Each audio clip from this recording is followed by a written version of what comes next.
ନମସ୍କାର। ପଞ୍ଚତନ୍ତ୍ରର ଆଉ ଗୋଟିଏ କାହାଣୀ ସହିତ ଆପଣମାନଙ୍କୁ ସ୍ୱାଗତ କରୁଛି। ଆଜିର କାହାଣୀର ନାମ ହେଲା ସ୍ୱାର୍ଥପର ହେବାର ପରିଣାମ। ଜଣେ ରାଜାଙ୍କର ଗୋଟିଏ ବଡ଼ ପୋଖରୀ ଥିଲା। ସେହି ପୋଖରୀରେ ସୁନାର ପର ଥିବା ବହୁତ ଗୁଡ଼ାଏ ହଂସ ରହୁଥିଲେ।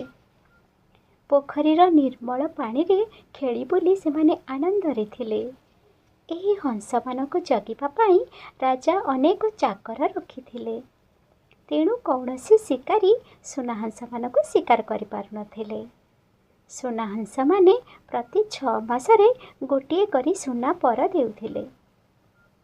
ସେହି ସୁନା ପରଗୁଡ଼ିକୁ ନେଇ ରାଜା ନିଜ ପାଖରେ ସାଇତି ରଖୁଥିଲେ ଓ ସେଥିରୁ ବହୁତ ସୁନା ପାଉଥିଲେ। କେତେ ଦିନ ଗଲା ପରେ ଗୋଟିଏ ବଡ଼ ପକ୍ଷୀ ପୋଖରୀକୁ ଆସିଲା। ତା'ର ଦେହ ସୁନାରେ ଗଢ଼ା